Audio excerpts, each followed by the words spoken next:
Y'all ready for some more Nikke Goddess of Victory lore? This series of mine is geared toward veterans and newcomers. As I blaze through the main story, Dai-chan has a segment at the end of each video dedicated to analysis and spoilers.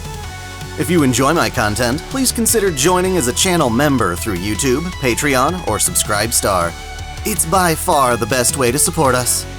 Our goal for this video is straightforward, to cover the event Unbreakable Sphere. It's a hefty one, so let's dive right in. Cinderella and Grave recently split off from the main party to try and look for their ally, Siren. She's been releasing these cute little messenger bubbles in an attempt to communicate with her friends and signal her location. Last we saw of her, though, she'd been gobbled up by the giant mouth rapture Gluttony. So where exactly is she? It's time to find out. The event begins back in the Crystal region. Even though the counters no longer explore it, the central government has still ordered the area to be eradicated entirely. Mana and Shifty have been hard at work deploying a new series of AA pillars to neutralize the crystals. Just as the first of these pillars is meant to strike the surface, however, Gluttony emerges from underground and swallows it whole. Mihara and Yuni, who are tracking Gluttony, witness firsthand as Gluttony eats the pillar. This is because they too are gobbled up, underestimating just how massive Gluttony's gaping maw is. Beyond them, there's one more person who gets swallowed, a misfit Nikke named Mori. Her life has been wrought with misfortune, and she just so happened to be working a mission nearby when Gluttony ate her. Drowning in the sea inside Gluttony's mouth, Mori cries out for help, and a familiar voice responds. Siren, who was eaten by Gluttony 70 years ago, has kept herself alive by encasing her surroundings in a massive bubble garden. Mori awakens to find herself inside this paradise, wondering if it's the afterlife. She, Mihara, and Yuni have all been saved by Siren. Well, I suppose the word save is doing a lot of heavy lifting. After all, there's no telling if they can ever escape. Still, they were devoured before they could even realize what happened. For all they know, they're deep under the ocean. Thus, Siren avoids informing them of their dangerous predicament. Even though she's been stuck here, she assures her new guests that she'll get them out, somehow. Mori is a very timid Nikke, much like Levi. When she learns about Siren's kotodama, she worries she might accidentally get brainwashed. However, Siren is now confident in her ability to speak without triggering any commands. Her time with Leviathan gave her the idea to create bubbles inside her own throat, giving her more control over when kotodama activates. The others are fine waiting when told it might take a month for Siren to send them home, but Mori finds this unacceptable. Her mission is time-sensitive, and if she doesn't complete it before the deadline, she'll be scrapped. Said mission happens to be quite devious. Jien, Siyuin's half-sister, decided to give Mori one last chance to avoid the scrapyard for her previous misdeeds, which we'll learn about soon. Like some kind of psycho, Jien created a black box that will sound a Rapture calling signal when used. She wants Mori to set it off in Yuni's presence, just to find out whether the hybrid Nikke goes berserk or not. Sure, Yuni's close by, but without a means of escaping, Mori can't just trigger the box without getting caught. Regardless, the three of them don't have much choice but to stick it out and help tend to the garden in the meantime. Lots of junk winds up making its way inside, some of which can be very useful. Even the AA pillar has found its way to Siren's garden, resting in a dormant state. It appears Siren can make just about anything with bubbles, from beds to autonomous bubble drones. Now, this is only revealed through lost relics gathered on the map, but the most useful application of these bubbles is actually Siren's bubble veil, which prevents the Rapture Queen up in space from reaching the surface. The exact timing isn't known, but Siren was devoured by Gluttony around 30 years after the Raptures first invaded. Since then, she's been generating bubbles that escape Gluttony, either through belches or its mysterious blowhole. She has them gather in the Earth's atmosphere, creating a shield that not only obscures the Queen from view, but also cuts off the Queen's communication with Raptures on the surface. Siren's not one to brag, but this may have single-handedly saved mankind. As for Mori, she doesn't trust the bubbles, and instead digs herself a nice, deep hole to hide in. Ironically, Siren doesn't seem to respect Mori's personal bubble, and tries to become friends. Siren knows quite well what it's like to be alone and afraid, so she wants to ease Mori's own fear. Since Mori's had a hard life as a Nikke, she takes a while to get used to this unconditional kindness.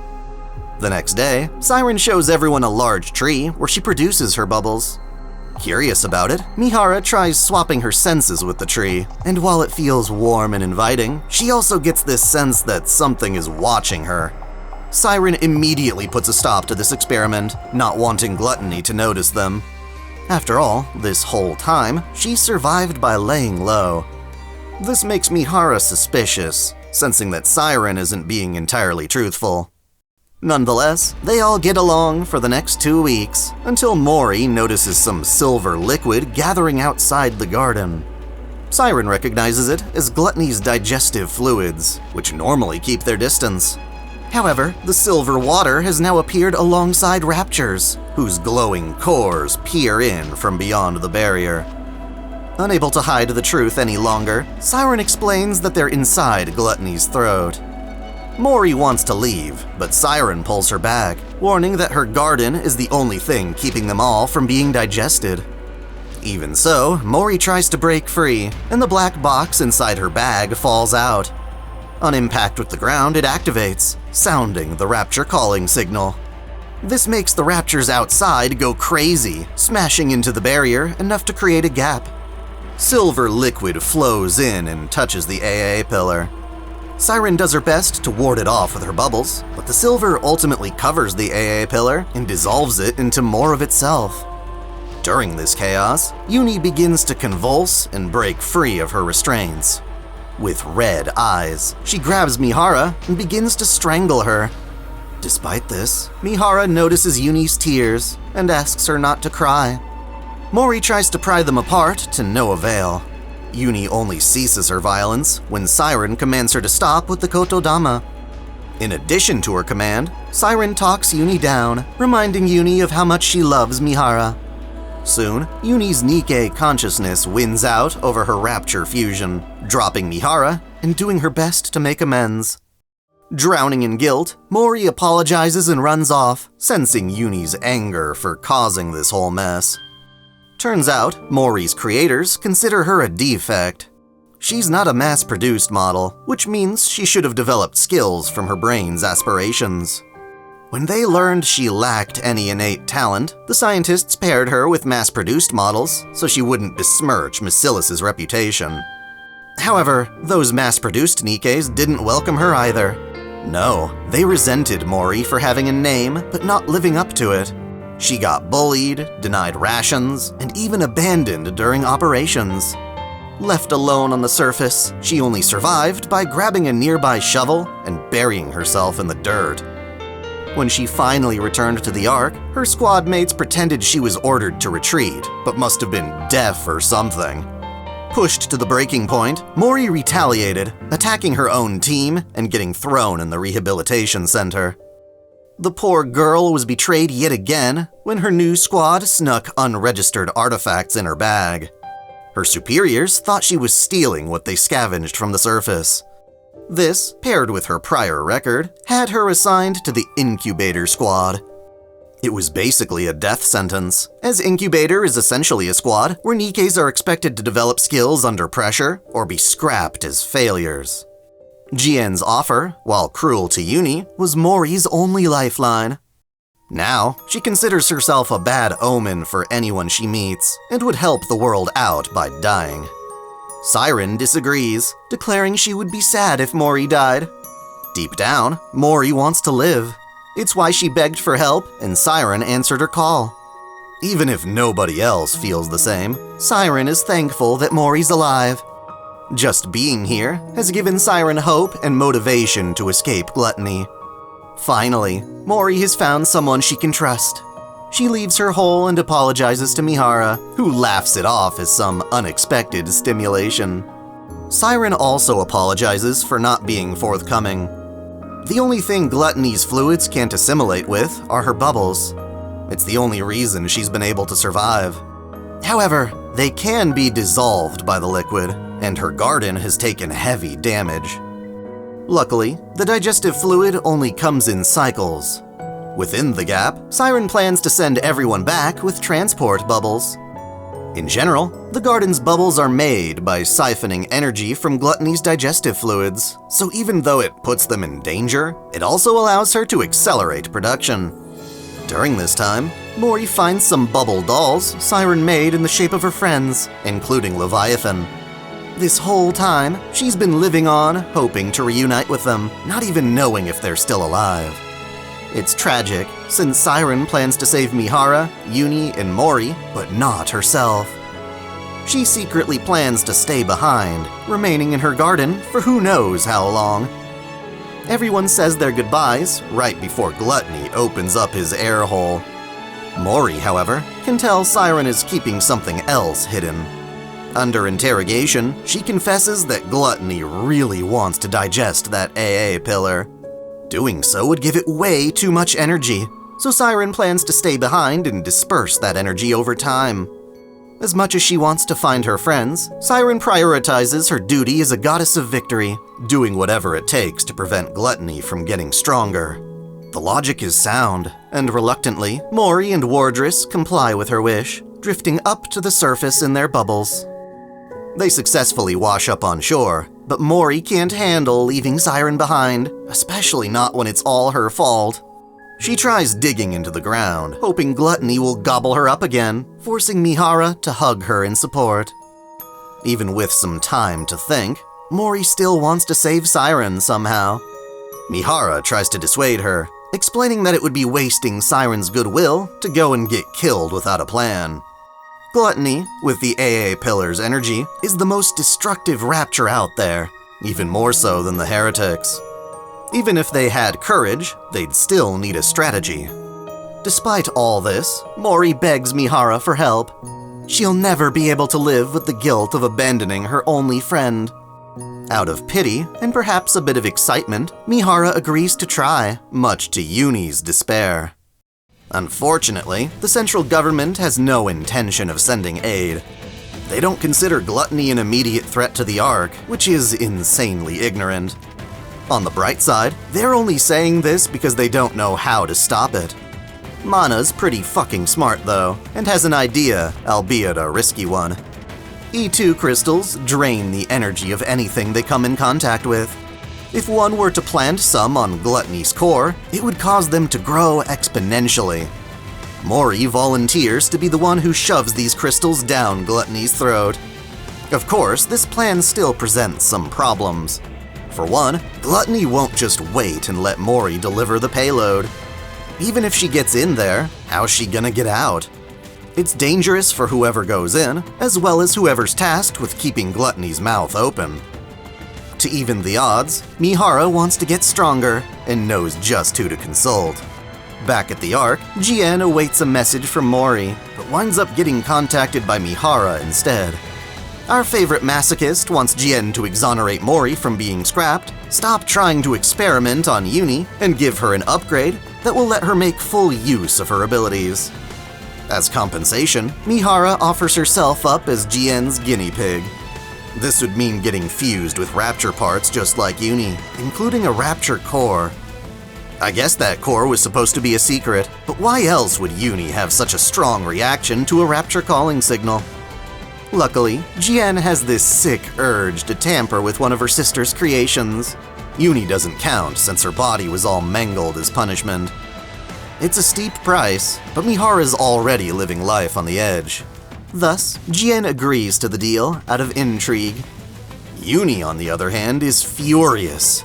The only reason Mihara's going through all this is because Mori asked for help. Rage drives Yuni to seek out and strangle Mori, blaming her for putting them in danger. Through this pain, Mori doesn't resist, but rather apologizes.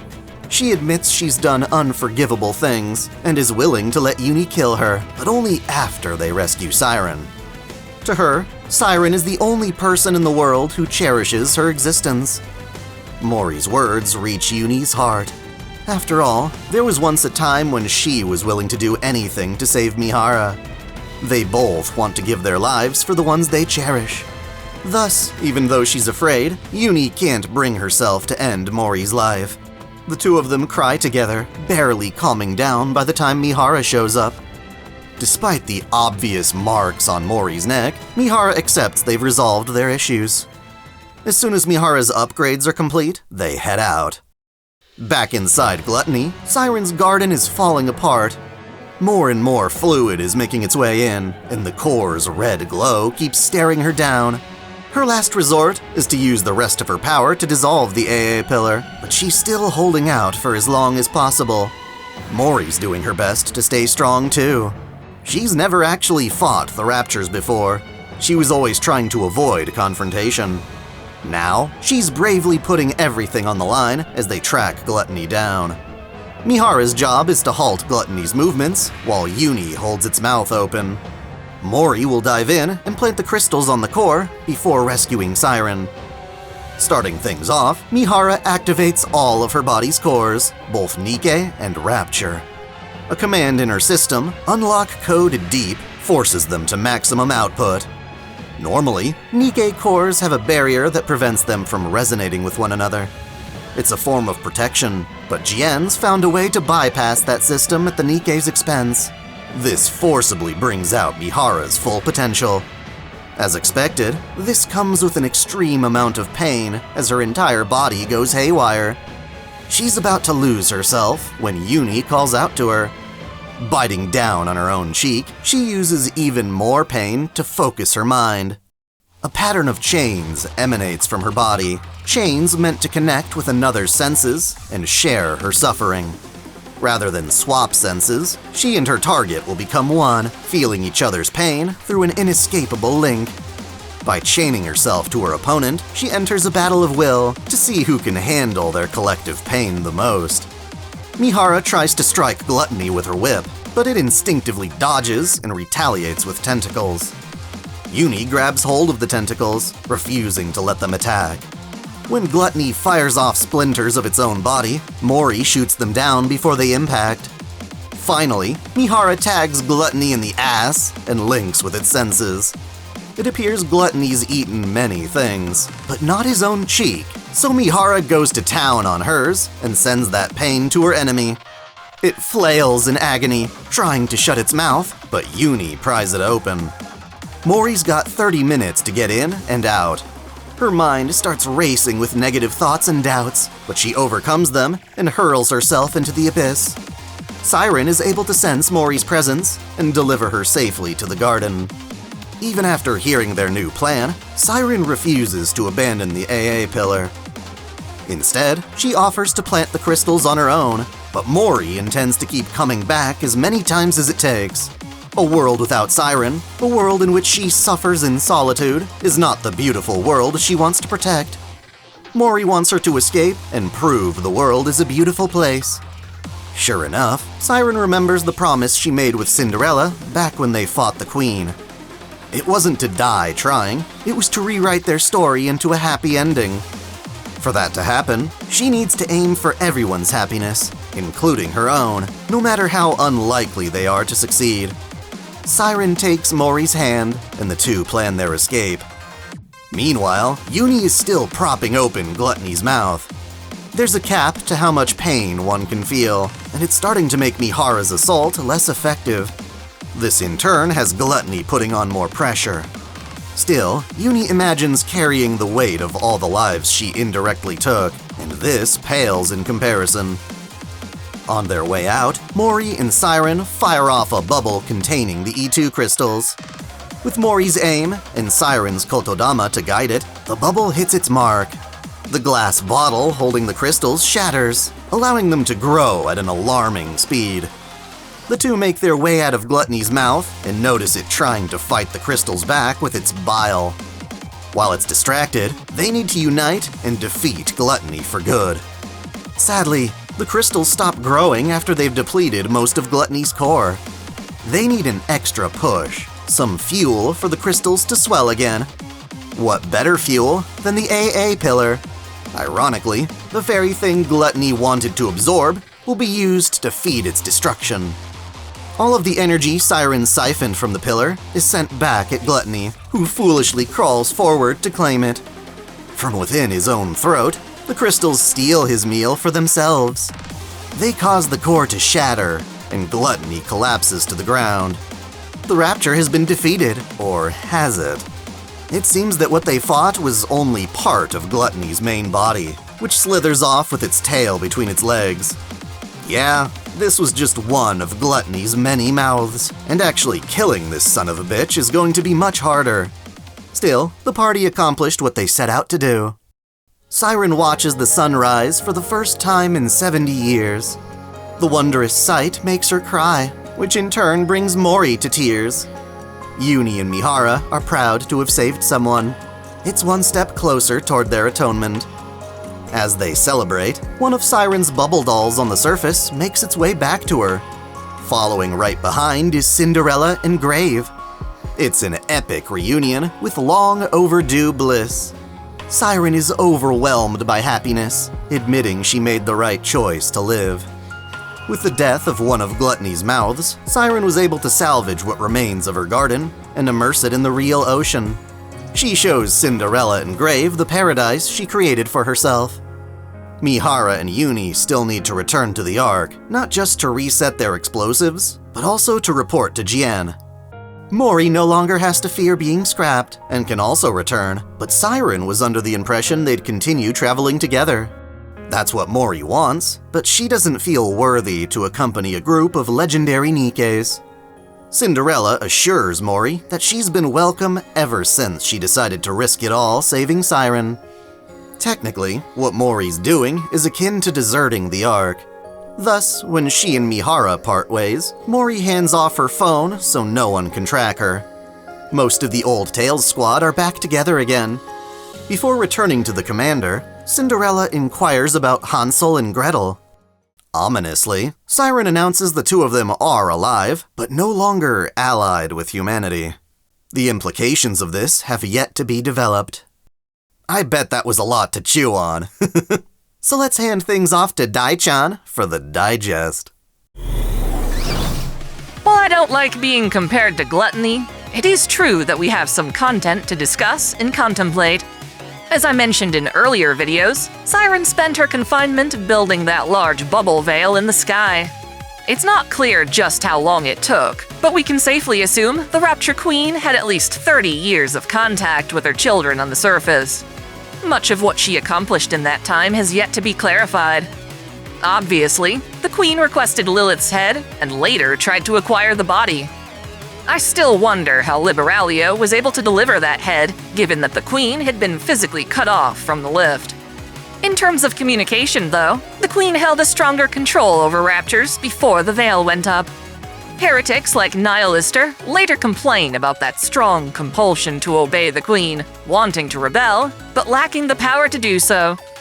Chatterbox's loyalty to the Queen appears to come from an interaction they had during these years of contact. That's another loose thread the writers have to work with. Now, this might be my own personal rant here, but Mori's backstory is frustrating. By that, I mean to say the Ark should have given her a fair shot.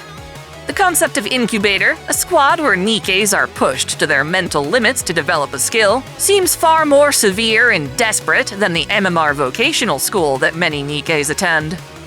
It hasn't been relevant to the main story, but Nikkes like Marciana are put in charge of mentoring other Nikkes.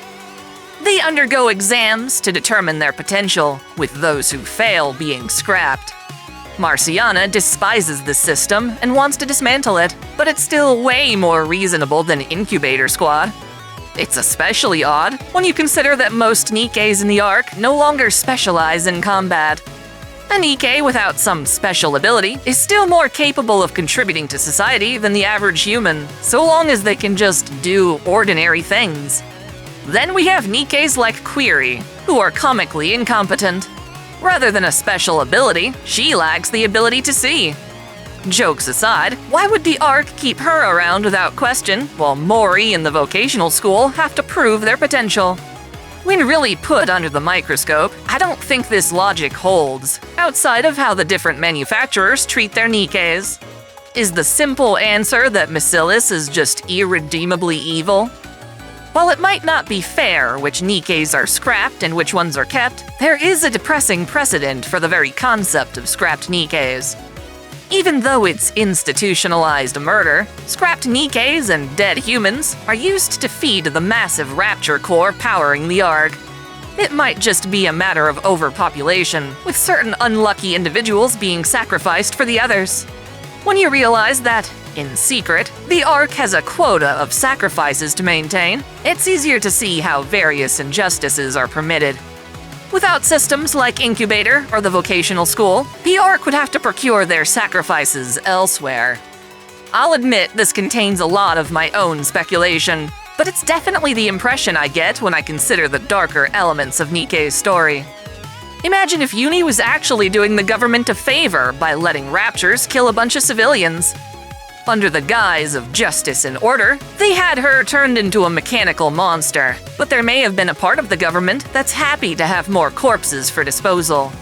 The Ark's supposed paradise really is a deal with the devil. I honestly wonder if the writers have some epic plan in mind for Gluttony. We fought him, whatever, on multiple occasions, yet the Rapture is still alive. Just what will it take for us to wipe him out for good? I'm expecting some kind of awesome or dramatic moment on the horizon. Perhaps we'll find a way to reverse engineer the Queen's new biological weapons. Then again, one thing that's always on the table is for mankind and the Raptures to peacefully coexist. Thematically and narratively, we keep seeing this parallel between Nikkes and Raptures. I can't help but suspect the two were created at the exact same time. We're seeing many cases of Nikke-Rapture hybrids, between heretics who fight for the Queen, experiments like Mihara and Yuni, Lilith's connection to the Queen, and these new Frankenstein Raptures the Queen is making from fallen pilgrims. Perhaps one day, the world will become something reptilian can get behind. That brings me to my last topic, Hansel and Gretel. The easiest assumption is that they've been turned into heretics. Perhaps they were discovered by Mirror after falling from the lift. That would be scary, as the same thing could have happened to Ave, Siren, or Cinderella. Of course, I'd like to believe they were turned against their will, with the hope that we can rescue them. Of all people, why would Siren happen to know they're no longer humanity's ally? I guess one of her drone bubbles could have found them and got annihilated or something. Maybe those bubbles are like Nayuta's clones, transmitting their memories upon death. I know I'm speculating a lot, but if you have any actual answers to these questions, or speculations of your own, I'd love to read about them in the comments.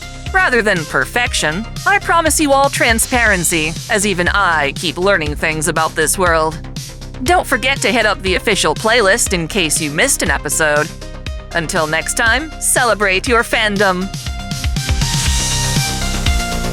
I want to give a special shout out to all my $10 and up supporters. Video Gamer 75, Dante Pendragon, Time Travel Master, Stephen Elak, Mystic Samurai 1983, Otaku Mom, Freebrick, Jugemu Unko, Lunar Works, Link Pendrago, James Hewitt, Uncanny EXP, Pro Calum, Gatsby 1922, Matal Mataru, Winter's Edge, Thanathiel, Foxbox, Rogue's Hideout Secret Stash, Draco Chaotic, Caitlin P, Sith Lord 906, Vladimirovna, The Taz 96, Kengo X 77, Alistair Bernadotte, and Liamon 3. Thank you all so much.